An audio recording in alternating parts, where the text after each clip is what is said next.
अस्सलाम वालेकुम स्टूडेंट्स। इल्म बांटने से बढ़ता है, इसी असूल को फॉलो करते हुए आज का लेक्चर हमने शुरू करना है, जिसमें हमने इलेक्ट्रिकल सर्किट्स के बारे में पढ़ना है। कुछ वेव्स के रिलेटेड क्वेश्चंस हैं और आखिर में न्यूक्लियर फिजिक्स के बारे में बहुत अच्छे क्वेश्चंस हैं। चलिए अपना पेपर जो है डबल वन 2018 का डबल वन पेपर देखते हैं। और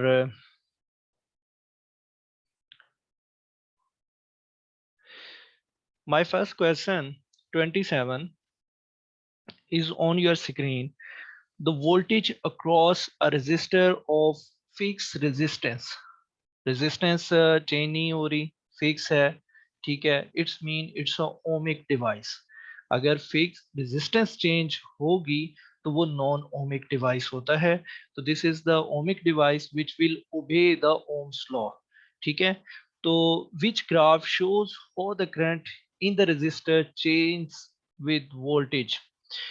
आपको पता है कि according to Ohm's law voltage is directly proportional to the current. तो जहां पर जब भी कोई दो चीजें डायरेक्टली प्रोपोर्शनल होती हैं तो उनका जो ग्राफ होता है वो लीनियर ग्राफ होता है। लीनियर ग्राफ मीन कि ये एक्स और वाई एक्सिस हैं और ये हमारे पास एक स्ट्रेट लाइन ग्राफ हासिल होगा, जिसको हम लीनियर ग्राफ कहते हैं। ठीक है, इट मे बी यहाँ पर भी हो सकता है, यहाँ पे, but it will be a straight line. तो inclined to the x-axis। See here, the first option, A option, voltage versus current। तो हमारे पास एक लीनियर ग्राफ है, स्ट्रेट लाइन ग्राफ है, कि मतलब वोल्टेज बढ़ाने से करंट बढ़ रहा है। यहाँ पर जो है वो एक स्पेसिफिक वोल्टेज पे करंट है। It's wrong question, wrong option. C option भी नहीं हो सकता।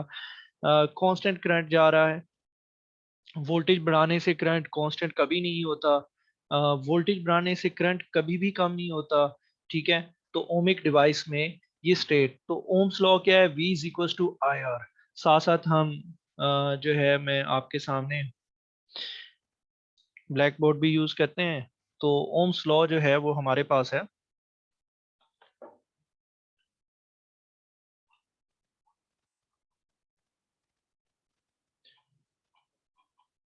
Ohm's law V is directly proportional to I voltage is, so V is equals to IR।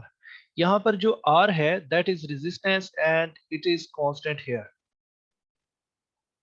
ठीक है, constant है।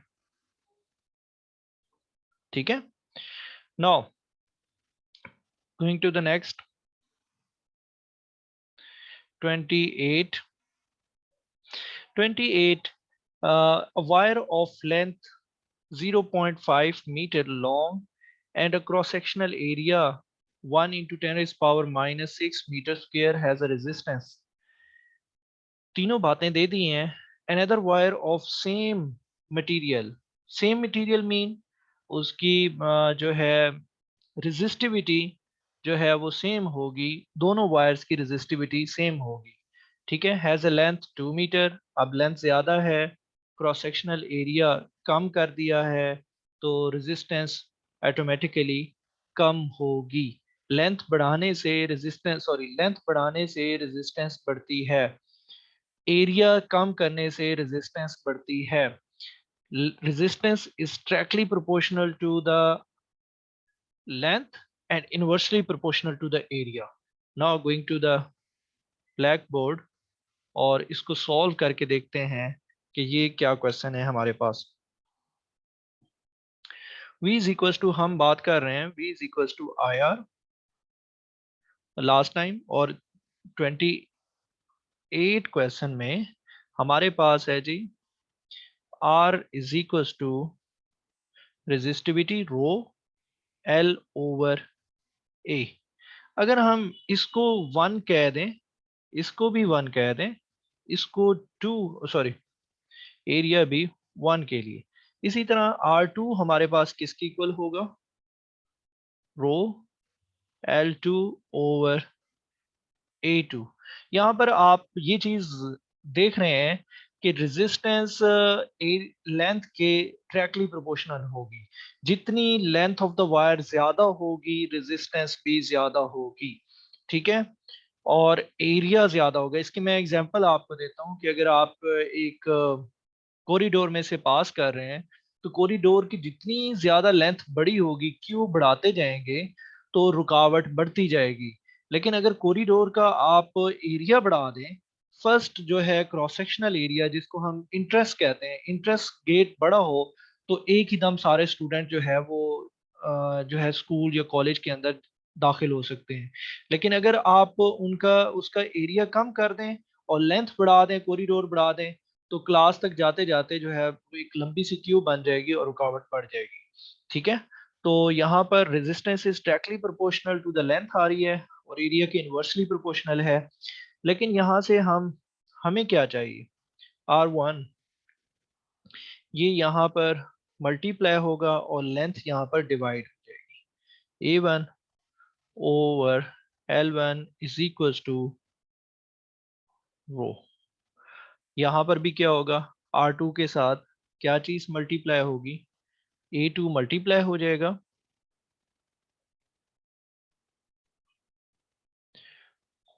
और लेंथ डिवाइड हो जाएगी, दैट इज इक्वल्स टू रो। अब आप देखें कि दोनों इक्वेशंस जो हैं इज राइट साइड इक्वल हैं, तो लेफ्ट साइड भी क्या होगी, इक्वल होगी। राइट साइड ये इक्वल होगी तो लेफ्ट साइड भी इक्वल होगी। So R1 A1 over L1 that is equals to R2 A2 over L2। मैं इसका मैकेनिज्म इसलिए सिखा रहा हूँ कि कल को कुछ भी आपको फाइंड करना हो तो आपके लिए डिफिकल्ट नहीं होगा, ठीक है। तो हमारे पास ये एक फार्मूला ड्राइव हो गया है। इसके बाद यहाँ पर हमें ये जो वैल्यू है, हमें तो चाहिए रेजिस्टेंस, तो ये एरिया भी इधर आ जाएगा A2, और ये जो L2 है ये यहाँ पर मल्टीप्लाई हो जाएगा, ठीक है। L2 यहाँ पर आ जाएगा। So you will get the values. R1 हमारे पास R1 की वैल्यू हमारे पास है जी 0.75, और एरिया जो है 1 × 10⁻⁻⁶ ओवर L1 की वैल्यू जो है, मैं L2 ओवर A2 अलग से लिखूंगा यहाँ पर। ये ग्रीन जो वैल्यूज थी मैं उनको लिखने जा रहा था, ठीक है। L1 की वैल्यू क्या है, L1 इज 0.5 मीटर, 0.5 मीटर, ठीक है, और 0.75। और अब देखें कि हमारे पास 2 मीटर लेंथ है L2 की, और एरिया जो है वो 0.5 × 10⁻⁶ है। येलो में मैं लिख देता हूँ, L2 की लेंथ है 2 मीटर, ठीक है। लेंथ बढ़ाने से रेजिस्टेंस बढ़ती है, और 0.5 × 10⁻⁻⁶। आप देखें 10⁻⁻⁶, 10⁻⁻⁶ से कैंसिल, और 0 पॉइंट जो है 5 × 0.5, यहाँ पर हमारे पास वैल्यूज आ जाएंगी very simple, 2 × 0.75 divided by 0.5 square 6। So R2 is equals to हमारे पास आ रहा है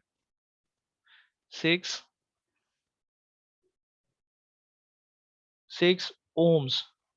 ये ओम का यूनिट होता है। So going back to your, आपने कैलकुलेटर यूज कर सकते हैं या सिंपल कैलकुलेशंस भी कर सकते हैं, ठीक है। 6 ओम्स, ये आंसर है डी ऑप्शन। अच्छा, आप देखें कि हमारे पास 29 क्वेश्चन में a battery of electromotive force EMF 10 volt is connected to a resistor. हमारे पास EMF जो किसी भी सर्किट को जो मेन सप्लाई वोल्टेज दी जा रही है 10 वोल्ट्स है, ठीक है। और उसके साथ लोड लगा हुआ है, रेजिस्टेंस लगा हुआ है, a charge of 2 coulombs passes through the resistor. ये जो एक रेक्टेंगल सी बनी हुई है, ये इट शोज फॉर रेजिस्टर, और इसमें से 2 coulombs चार्ज पास कर रहा है. How much work is done as the charge passes through the resistor. तो चार्ज को वोल्टेज से मल्टीप्लाई कर दें तो वर्क डन आ जाता है, एनर्जी आ जाती है, जॉब्स आ जाता है, क्योंकि W is equal to Q V होता है. तो V stand for voltage, Q stand for charge. 2 × 10 answer 20 joules, D option आ जाएगा. मैं इसको अगर आप कहते हैं फिर भी लिख देता हूँ आपको.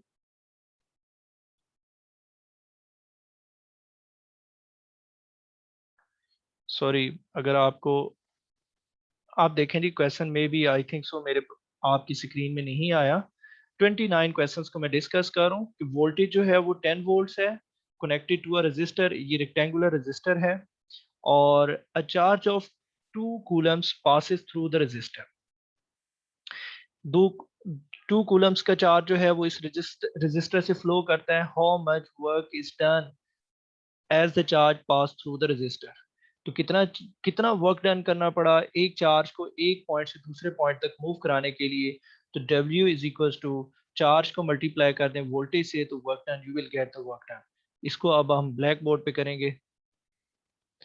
यहाँ पर देखें नेक्स्ट पेज पे, W is equal to work done is equal to Q V, और Q है 2 coulombs, मल्टीप्लाई वोल्टेज है 10.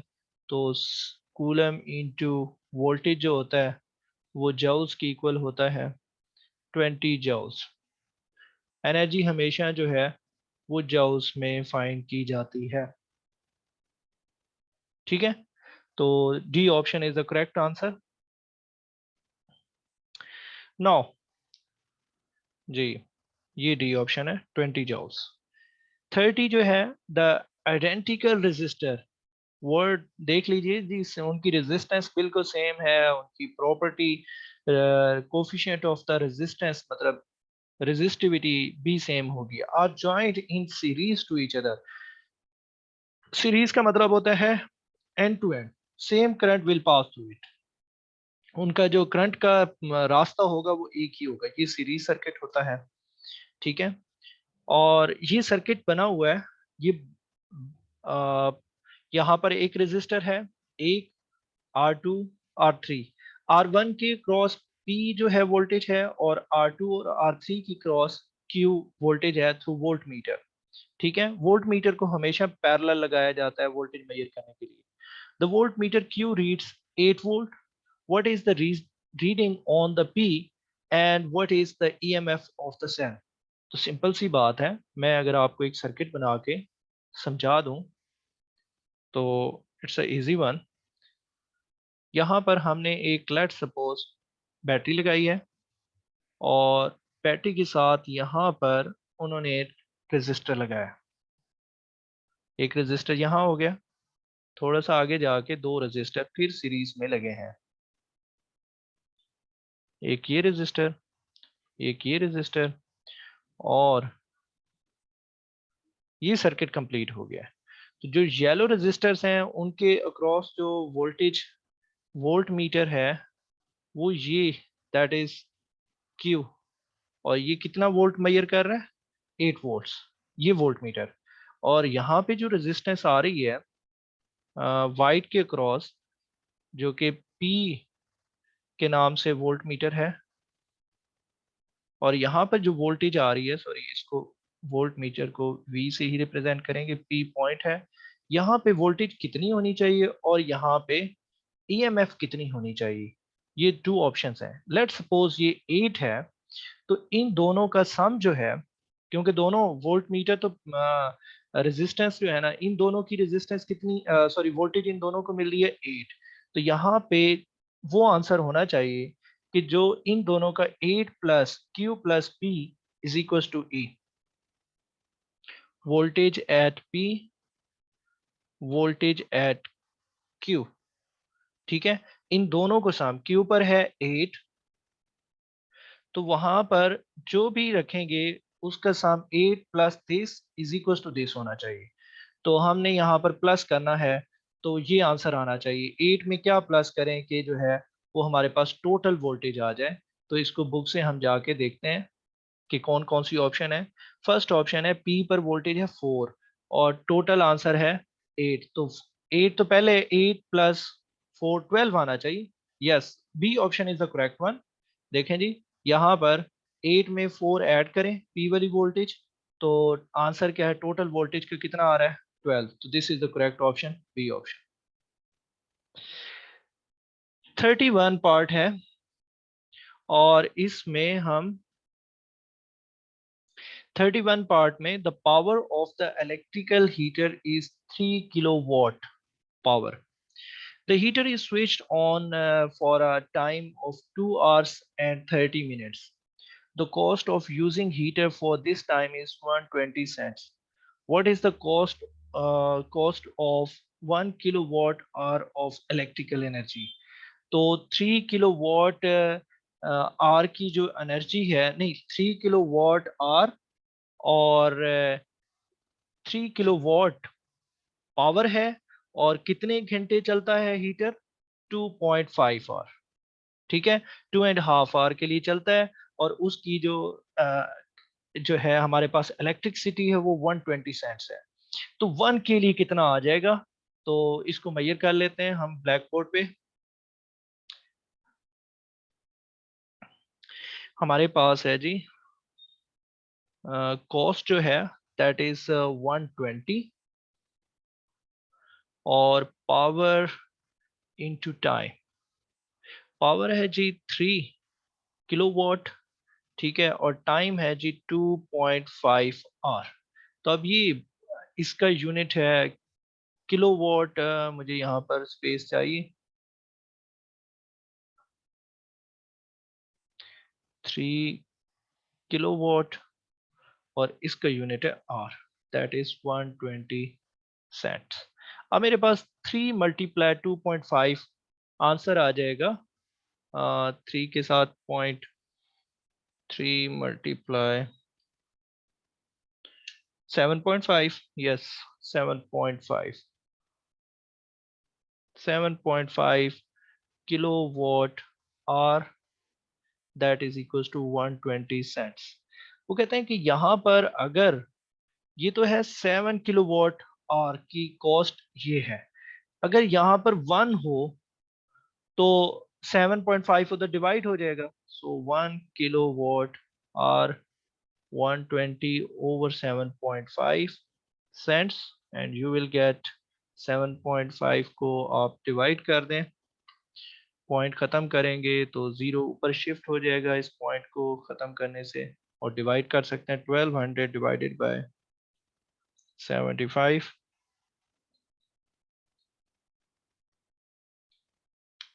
16, आंसर इज 16 सेंट्स हमें चाहिए। ठीक है, 1 किलोवाट एनर्जी के लिए। Now which option is the correct, A option is the correct. ठीक है। 32, in a lighting circuit the switch is placed in the live wire. Why is this? तो पहली बात है, लाइटिंग सर्किट अगर हमारे पास चार three more than 3 electrical lights हमने लगाई हुई हैं, बल्ब्स लगाए हुए हैं, तो live wire 3 types of wires होती हैं। एक लाइव होती है जिसमें करंट आ रहा होता है, एक न्यूट्रल होती है, और एक अर्थ वायर होती है। ठीक है, तो अर्थ वायर जो है वो हम यहाँ पर कंसिडर नहीं कर रहे, एक लाइव और एक न्यूट्रल। तो लाइव वायर जस्ट जो है वो जो है जिसमें सर्किट करंट आ रहा होता है, और न्यूट्रल वायर जिससे सर्किट कंप्लीट हो रहा होता है। तो एक लूप बन रही होती है सर्किट के लिए। तो चलें हम एक लैंप, फर्स्ट ऑप्शन है lamp in the circuit can be isolated from the supply, the fuse in the neutral wire. नहीं, गलत है, न्यूट्रल वायर में फ्यूज नहीं होता। The switch does not work in the neutral wire, नहीं ये भी नहीं है। हाँ, ये स्विच, अच्छा जी, नहीं कोई बात नहीं है, स्विच न्यूट्रल वायर में नहीं, सर्किट ओपन हो जाएगा। Too much current flows in the earth wire, तो अर्थ वायर का भी जिक्र हो रहा है, तो अर्थ वायर में तो करंट बहुत कम जो है वो जाता है, जो सर्किट से करंट लीकेज होके कहीं ना कहीं इलेक्ट्रिकल एप्लायंस की बॉडी में चला जाता है, ठीक है, तो उसको हम न्यूट्रल वायर में कन्वर्ट करते हैं।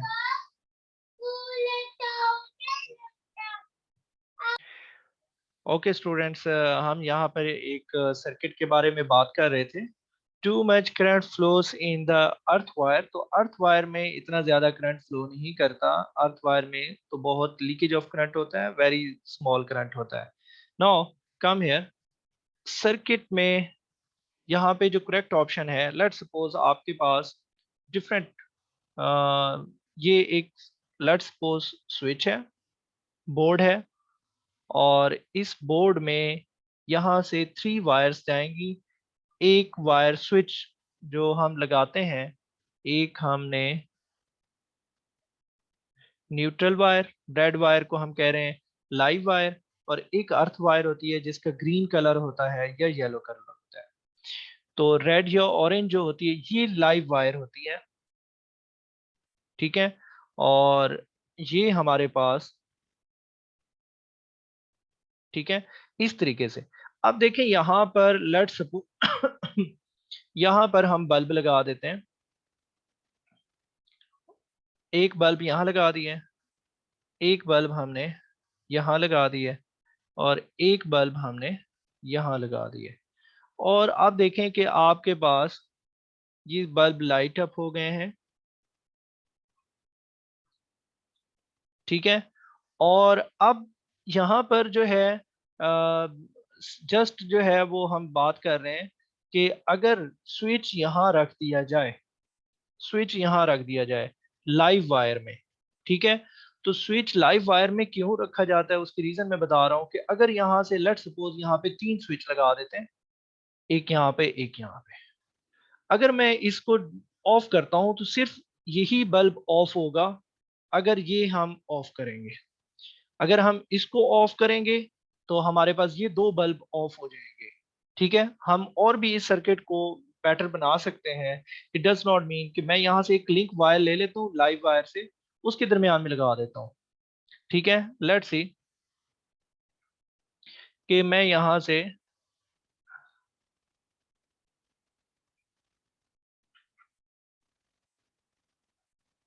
लाइव वायर से यहाँ से एक मैंने यहाँ पर बल्ब लगा दिया, एक वायर यहाँ से ली है और एक वायर यहाँ से ली है। आपको पता है कि यहाँ पर मैंने बल्ब लगाना है, तो बल्ब के मुझे 2 वायर्स चाहिए होती हैं, और ये बल्ब है। अब देखें कि लेट्स सपोज मैं यहाँ पर स्विच लगा देता हूँ,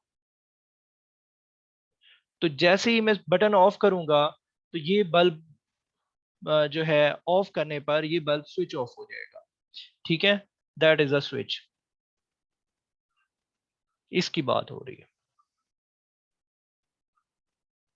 इसी तरह एक बल्ब यहां से मैं लगा ले लेता हूं, यहाँ पे वायर लगा दी है, और ये ब्लू वायर जो कि न्यूट्रल वायर है यहाँ से ली है, और एक बल्ब मैंने बनाया है यहाँ पर, ठीक है। उसके अंदर मैं फिलामेंट रेजिस्टेंस दिखा रहा हूँ। तो अगर ये बल्ब, अगर यहाँ पर हमारे पास स्विच है लाइव वायर में, ठीक है, यहाँ पर नहीं है, यहाँ पर नहीं है, ठीक है। ये भी मैं इसको भी इरेज कर रहा हूँ, ये मैंने अब नो क्लियर कि लाइव वायर के अंदर मैंने स्विच लगाया हुआ है। यहाँ पर जो वाइट है ये स्विच है। अगर इस स्विच को मैं ऑफ कर देता हूँ, स्विच को ऑफ करने का मतलब ये होता है कि जो वायर जा रही है वो डिस्कनेक्ट कर दें, ठीक है। तो ये ऑफ है और ये स्विच ऑन है, ये ऑन है और ये ऑफ है। अगर सर्किट तारें मिली हुई हैं तो स्विच ऑन है, अगर तारें एक दूसरे से वायर जो है डिस्कनेक्ट हैं तो स्विच ऑफ है। तो इसकी बात हो रही है कि स्विच को लाइव वायर के साथ क्यों लगाया जाता है। अगर लाइव वायर में हम स्विच लगा देते हैं तो वो सर्किट जो सप्लाई है उससे हम सेपरेट हो जाते हैं। मतलब इस मैंने इसको ऑफ कर दिया है, ये बटन ऑफ कर दिया है, ये बल्ब नहीं चल रहा, ठीक है। इसको मैंने ऑफ कर दिया यहां से, लेकिन ये ऑन है, ये हमारे पास क्या है, ऑन है। इसकी मैं बात अब मैं नहीं कर रहा, ये ऑन है, तो यहां पर ये बल्ब चलता रहेगा। तो सप्लाई के ऊपर डिपेंड नहीं कर रहे, करंट आ रहा है, तारें जुड़ी हुई हैं, सिर्फ जिस बल्ब को ऑन करना है वो आप स्विच ऑन करेंगे तो वो जो है बल्ब लाइट अप हो जाएगा।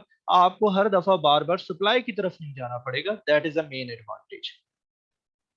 तो इस तरीके से वायरिंग होती है, मैंने बड़ा डिटेल से आपको समझाया। तो first option is the correct, a lamp in the circuit can be isolated from the supply.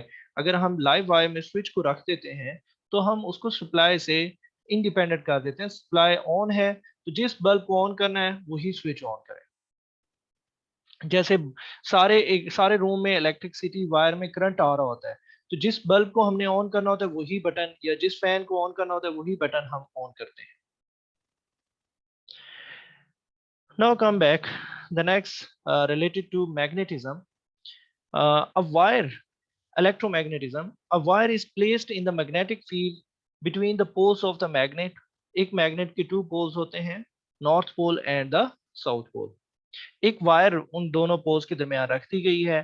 When the current in the wire it experience a force, जब उस वायर के दरमियान, लेट्स सपोज ये एक नॉर्थ पोल है और ये एक साउथ पोल है, और north to south magnetic field lines will flow, north to south.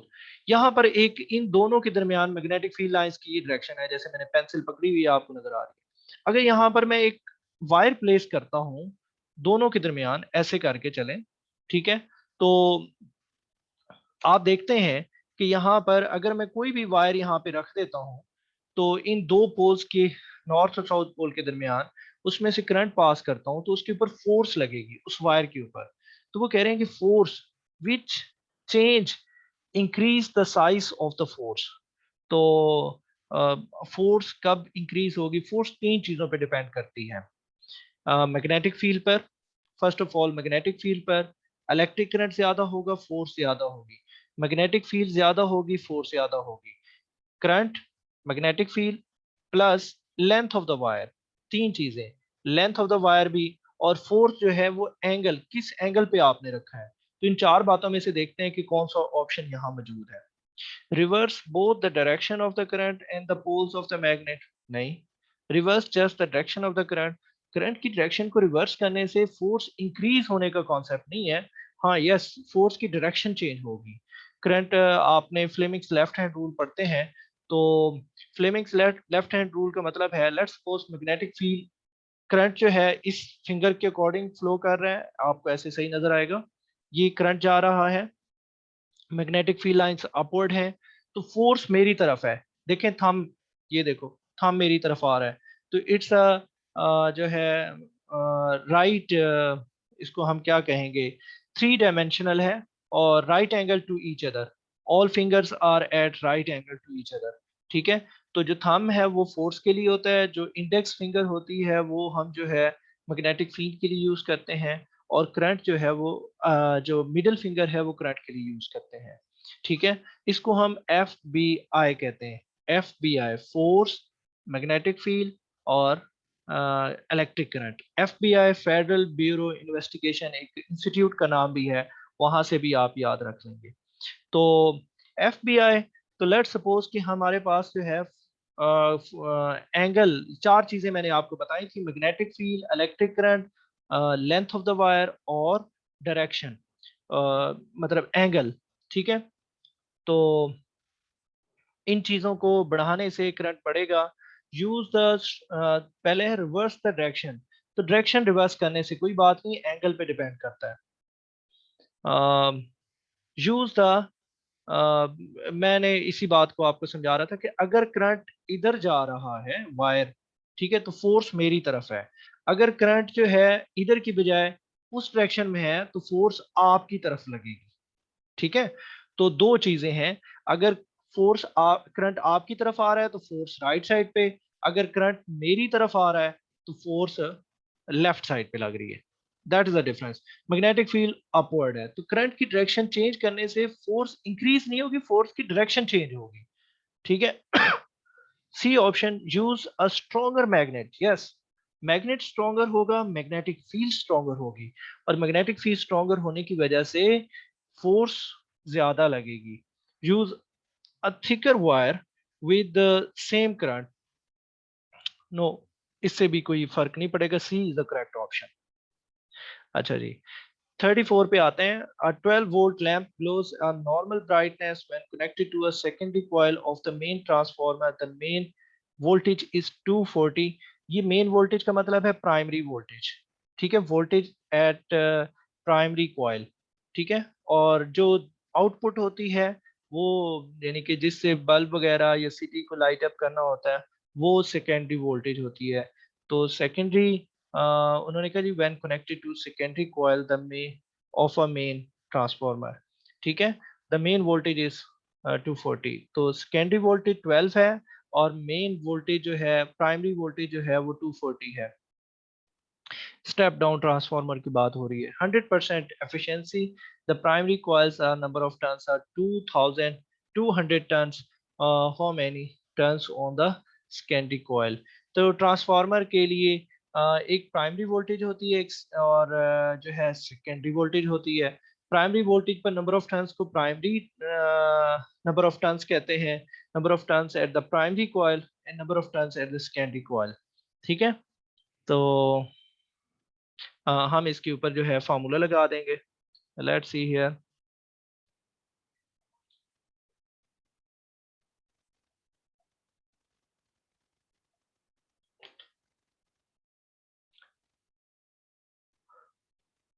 हमारे पास है जी, number of turns at the secondary हमने फाइंड करना है, number of turns at the primary, ratio of the number of turns, ratio of the voltage, ठीक है। यहाँ से इस P को, number of turns at the primary को भी यहाँ पर मल्टीप्लाई कर दें। इधर डिवाइड हो रहा है लेफ्ट साइड पे, here it will multiply, putting the values here. तो हमारे पास N S, number of turns at the primary, secondary will be, yes yellow के साथ, इन पी 12 है जी, और प्राइमरी 240 है, multiply number of turns at the primary, number of turns at the primary 200, ठीक है। जीरो से जीरो कैंसिल, और हमारे पास है 12, 2s are 24 and 2 10s are 20 होगा, ठीक है। तो number of turns at the secondary is 10। यहाँ से एक बात याद रखिएगा, अगर सेकेंडरी वोल्टेज कम है तो वहाँ नंबर ऑफ टर्न्स भी कम होंगे। अगर सेकेंडरी वोल्टेज प्राइमरी से ज़्यादा है तो वहाँ नंबर ऑफ टर्न्स भी ज़्यादा होंगे। तो वोल्टेज 12 थी 240 के मुकाबले में, तो टर्न्स भी 10 हो गए हैं 200 के मुकाबले में। तो it's a step down transformer.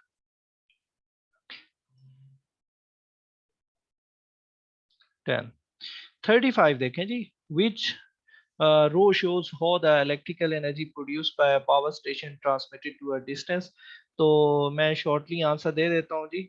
ये आंसर है ऑल्टरनेटिंग करंट हो और वेरी हाई वोल्टेज, ठीक है। इसकी रीज़न जो है आप ट्रांसफार्मर में जाके पढ़ेंगे कि ट्रांसफार्मर में वोल्टेज को हाई रखा जाता है, और एसी करंट, ऑल्टरनेटिंग करंट रखा जाता है, एसी करंट, डायरेक्ट करंट नहीं रखा जाता, ठीक है। डायरेक्ट करंट वो होता है जो घर में बैटरी से प्रोड्यूस हो रहा होता है, ठीक है, बैटरी से प्रोड्यूस हो रहा था, और उसकी रेंज बहुत कम होती है। वो शॉर्ट रेंज के लिए यूज हो सकता है, लॉन्ग रेंज के लिए नहीं यूज हो सकता। आजकल हमारे घरों में अगर कहीं पर सोलर प्लेट्स रखी जा रही हैं, तो सोलर प्लेट्स को कोशिश किया जाता है कि कम से कम डिस्टेंस पे रखा जाए। अगर ज्यादा डिस्टेंस पे रखा जाएगा तो उसकी एफिशिएंसी कम हो जाएगी, ठीक है। तो वोल्टेज को हाई रखा जाता है और ऑल्टरनेटिंग करंट रखा जाता है। वोल्टेज हाई इसलिए कि पावर कम से कम लॉस हो। तो B is the correct option. 36 देखें। A diagram shows the trace on the oscilloscope. The first peak occurs when the pulse of the sound is emitted, or the sound first peak occurs when a pulse of the sound is emitted। तो एक जो है वो यहाँ पर sound record हो जाता है। The second smaller peak is the echo produced from a wall। जब साउंड प्रोड्यूस हुआ था उसने रिकॉर्ड कर लिया, फिर वो वॉल के साथ साउंड जो प्रोड्यूस हुआ था वो टकरा के फिर वापस आया है, तो फिर उसने रिकॉर्ड किया, दैट इज आफ्टर उसने कितने डिस्टेंस के बाद, कितना डिस्टेंस के बाद रिकॉर्ड किया है, 3 सेंटीमीटर। तो वो यहाँ पर एक बात बता रहा है, the trace moves across the screen in times of 24 milliseconds। वो एक स्क्रीन को 24 milliseconds में कवर कर लेता है। How long does it take for the sound to travel to the wall? तो उसको कितना साउंड को एक से वॉल पे जाने के लिए कितना टाइम लगा होगा, क्योंकि रिकॉर्ड तो उसने 3 सेंटीमीटर के बाद कर लिया है। तो नो कम हेयर, 3 सेंटीमीटर के बाद उसने कवर कर लिया है। तो टोटल जो है उसकी जो लेंथ है, अगर हम देखते हैं एक सर्कल जो बना हुआ है, सॉरी,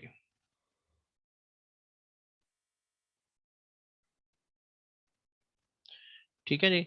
यहाँ पर अगर आप देखें तो एक पीक उसने यहाँ पर कवर की है, फिर एक पीक उसने यहाँ पर कवर किया है। सेकंड जो है उसका एम्पलीट्यूड थोड़ा सा कम है, क्योंकि वो बाउंस बैक होके आ रही है। तो टोटल जो डिस्टेंस है दैट इज 8 सेंटीमीटर।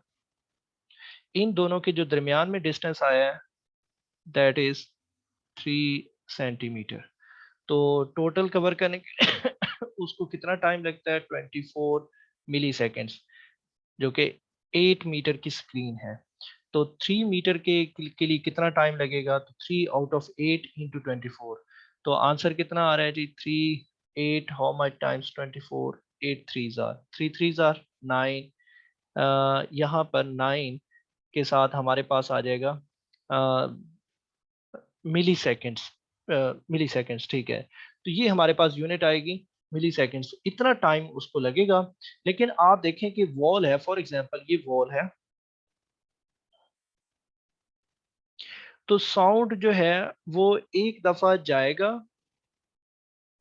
और फिर बाउंस बैक होकर वापस आएगा। तो it covers double distance, it covers double distance. तो एक दफा उसको जाने के लिए टाइम लगा और एक दफा वापस आने के लिए, तो डबल डिस्टेंस है, लिहाजा हमें इस पर 1/2 भी साथ में करना पड़ेगा। तो ताकि एक साइड का, उसने क्वेश्चन में कहा है कि साउंड प्रोड्यूस जब से इमिट हुआ उसको वॉल तक जाने के लिए कितना टाइम लगा, दैट इज 4.5 मिली सेकेंड्स। ठीक है, क्लियर। आप इसको रिवर्स करके मेरी ऑप्शंस को, मेरी बातों को दोबारा सुन सकेंगे। ठीक है, तो 4.5 मिली सेकेंड द फर्स्ट ऑप्शन। ठीक है, अच्छा जी। आप देखें कि यहाँ पर हमारे पास 37 the diagram shows a nuclear reaction. तो यहाँ पर अगर आप डायग्राम देखें तो इसमें एक हाइड्रोजन के 3 आइसोटोप्स होते हैं, 3 isotopes. First one is the protium, फिर ड्यूट्रियम और ट्राइटियम। प्रोटियम एक प्रोटॉन और एक न्यूट्रॉन होता है, सॉरी, एक प्रोटॉन और 0 न्यूट्रॉन, प्रोटियम। ड्यूट्रियम में एक प्रोटॉन और एक न्यूट्रॉन होता है, और ट्राइटियम में एक प्रोटॉन और 2 न्यूट्रॉन्स होते हैं। एक प्रोटॉन एक न्यूट्रॉन सेकंड वाले में, और थर्ड वाले में एक प्रोटॉन और 2 न्यूट्रॉन्स होते हैं। तो change in the neutrons will produce the isotopes. ठीक है, तो 3 आइसोटोप्स हैं। तो ड्यूट्रियम और ट्राइटियम, ये P positive sign stand for proton, और जो न्यूट्रल मतलब ब्लैंक है, ठीक है, the shaded particles are uncharged मतलब न्यूट्रॉन है। तो प्रोटॉन और न्यूट्रॉन, ये ड्यूट्रियम है, 2 एटॉमिक मास है, यहाँ पर एटॉमिक मास 3 है, 1+2। तो 1 प्रोटॉन है, 2 न्यूट्रॉन है, ये आपस में मिलते हैं और एक न्यूट्रॉन बनता है, और एक जो है हीलियम पार्टिकल का न्यूक्लियस बनता है। इसका करेक्ट ऑप्शन सी है, helium nucleus and the neutron. यहाँ पर हीलियम एटम क्यों नहीं कहा गया, इसलिए नहीं कहा गया कि यहाँ पर आ रहा है 4, तो 4 में 2 न्यूट्रॉन्स हैं, 2 प्रोटॉन्स हैं, तो यहाँ पर इलेक्ट्रॉन का जिक्र नहीं है। तो इट्स मीन के प्रोटॉन्स और न्यूट्रॉन्स कहाँ पर होते हैं, न्यूक्लियस में होते हैं। तो it's helium nucleus, alpha particle का न्यूक्लियस है, C option. 38. The result of the alpha particle scattering experiment gives the evidence for which of the following: nuclear fusion, alpha particle से जो है radio active decay, the existence of isotopes, nuclear atom. तो हम यहाँ पर nuclear decay भी नहीं कह सकते। अल्फा पार्टिकल्स की स्कैटरिंग पावर जो है उसको ऑब्जर्व करने का जो एक्सपेरिमेंट है कि वो कितना स्कैटर करता है, चीज़ों को डिस्पर्स कितना करता है, वो इस वजह से है कि उसमें से रेडिएशंस निकलती हैं। तो वो एक रेडियो एक्टिव एलिमेंट तो है, रेडियो एक्टिव डिके की बात नहीं कर रहे हम। तो nuclear atom is the correct option, D option. 39. Why does the alpha radiations give off the radioactive nuclei consist of? जब भी कोई चीज अल्फा रेडिएशंस देती है तो radio active nuclei consist of, वो किस पर कंसिस्ट करता है? अल्फा डिके पर। तो वो वो जो है हीलियम न्यूक्लियाई पर कंसिस्ट करता है। तो जब भी वो, तो अल्फा पार्टिकल्स हीलियम पार्टिकल्स होते हैं basically. 40. um, one nucleus of the uranium isotopes contains 238 nucleons. Nucleons का मतलब है neutron plus protons, of which 146 are the neutrons. Which is the nucleus of the another isotope of the uranium? तो हमें simple सा पता है कि uranium 238 हो या 235 हो, ठीक है, या 234 हो, उसका एटॉमिक नंबर सेम होता है। आइसोटोप की डेफिनेशन क्या होती है? An element having same atomic number but different atomic mass.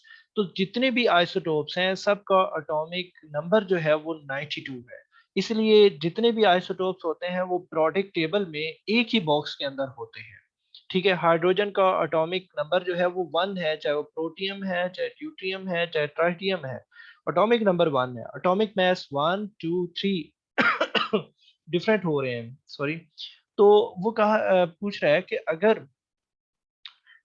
Atomic mass 238 हो तो हमारे पास जो है वो न्यूट्रॉन्स 146 हैं, ठीक है।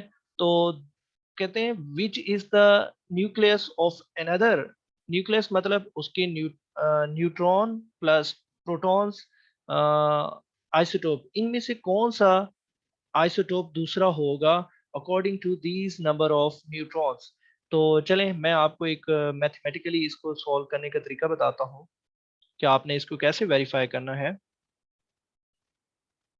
लेट्स सी हियर, हमारे पास बात होती है एटॉमिक मास की। एटॉमिक मास को हम ए से रिप्रेजेंट करते हैं, एटॉमिक नंबर को जी से, और प्लस हम जो है नंबर ऑफ न्यूट्रॉन्स कहते हैं, ठीक है।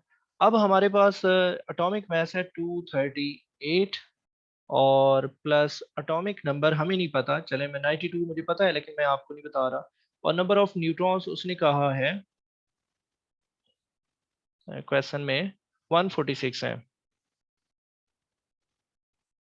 146। ये 146 उधर जाकर माइनस हो जाएंगे। 238 minus 146 is equal to atomic number जी, ठीक है। तो 238 माइनस 146, इसमें से माइनस करें, यहाँ पर 8 माइनस 6 2, यहाँ से कैरी लेंगे 13, 13 में से 9 गया, 4 गया 9, और 1 1, तो 0 आ गया, 92 एटॉमिक नंबर जो है आ गया है। अब हम चेक करेंगे कि किसी भी एटॉमिक मास में से हम 92 माइनस करें तो नंबर ऑफ न्यूट्रॉन्स आने चाहिए। लेट्स सपोज फर्स्ट ऑप्शन जो है वो आपके पास है 235, तो 143 आना चाहिए। मतलब एटॉमिक मास में से एटॉमिक नंबर को माइनस करें तो न्यूट्रॉन्स आएंगे, ए में से जी को माइनस करना है। तो जी हमारे पास 92 है, यहाँ से 92 माइनस करते हैं तो क्या ये आता है? यहाँ से 92 माइनस करें क्या 147 आता है? 238 में से 92 माइनस करें क्या 144 आता है? तो हम वन बाय वन चेक करेंगे, जिस पर जो राइट वाला आंसर आ जाएगा वो करेक्ट होगा। तो come back to your board. अगर फर्स्ट ऑप्शन है क्योंकि a minus Z is equal to n। तो 235 माइनस 92, तो यहाँ से 3, यहाँ से 1 कैरी, 13, 4 और 1 एज इट इज 143। तो सी हियर, यहाँ पर 143 I think so first option में करेक्ट है। 235 में से एटॉमिक नंबर को माइनस किया है, 143 ही आया है। लेकिन चलें एक वेरीफाई करने के लिए एक और भी चेक कर लेते हैं, क्या राइट आंसर आता है। 237 में से 92 को माइनस करें, क्या 147 आएगा। 237 में से 92 को माइनस करें, तो यहाँ से 5 और यहाँ से कैरी 13, 9 माइनस किया 4 एंड 1, 145। तो वहां पर 147 कह रहा था, ठीक है। इसी तरह 238 में से 92 को माइनस करें, 6, यहाँ से कैरी 146 आना चाहिए। 238 पर 146 और 237 पे 145, और अगर 235 है तो 143, ठीक है। तो कौन सा करेक्ट ऑप्शन हमारे पास है। 235 पे 143, ये ऑप्शन करेक्ट है। 237 पर हमने चेक किया तो 145 आ रहा है, लेकिन यहाँ पर 147 है, गलत। और हमने अगर 238 पे चेक किया है तो यहाँ पर 144 की बजाय क्या आया है, 146 आया है, लेकिन यहाँ 144 है। तो wrong one, D is also wrong one. तो correct option is the C. I hope आपके कोई भी प्रॉब्लम्स थे मैंने डिटेल में डिस्कस किए हैं। P1 में इतना डिटेल से कोई नहीं डिस्कस करता, लेकिन इसीलिए किया है कि आपकी थियोरेटिकली जब P2 की तरफ हम आएंगे तो वो जो है उसमें वहाँ पर आपको परेशानी नहीं आएगी, और उसकी जो वेटेज का आप हमेशा सोचते रहते हैं, तो ये कॉन्सेप्ट वहाँ पर अप्लाई हो जाएंगे। तो P1 कॉन्सेप्चुअल होता है और जो है ट्रिकी होता है, उसको मैंने डिटेल से समझा दिया है। और P1 का ही कॉन्सेप्ट आपने P2 पे जाके अप्लाई करना है, ठीक है। तो आई होप सो एक दो पेपर्स और करेंगे तो इंशाल्लाह you will be capable to do P2 in a very good way, ठीक है। Thank you for watching my video. अल्लाह हाफिज।